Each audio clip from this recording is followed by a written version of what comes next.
If your Panasonic microwave is glitching, freezing, or just not responding the way it should, doing a factory reset is one of the quickest ways to get everything working again. The good news is that resetting most Panasonic models is simple and you can do it in just a couple of minutes. Start by checking for the reset button, open the microwave door and look closely around the control panel area or the inner frame near the door. Some Panasonic models have a small reset button tucked in a corner that's easy to miss. Once you find it, press and hold it for about 5 seconds. The display may briefly turn off or flicker, and that's completely normal. When the screen comes back on, you can go ahead and set your clock and any custom settings again. At that point, the reset is complete. If your microwave doesn't have a dedicated reset button, don't worry. There's a second method that works on almost every model.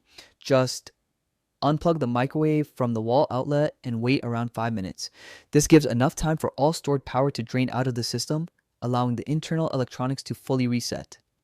After the 5 minutes are up, plug it back in, wait for the display to light up, and set the time like you normally would.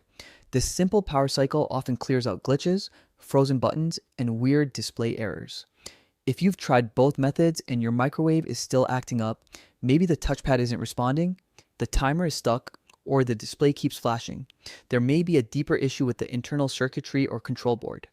At that point, it's a good idea to reach out to Panasonic's current support team or visit their official website for model-specific troubleshooting and repair options.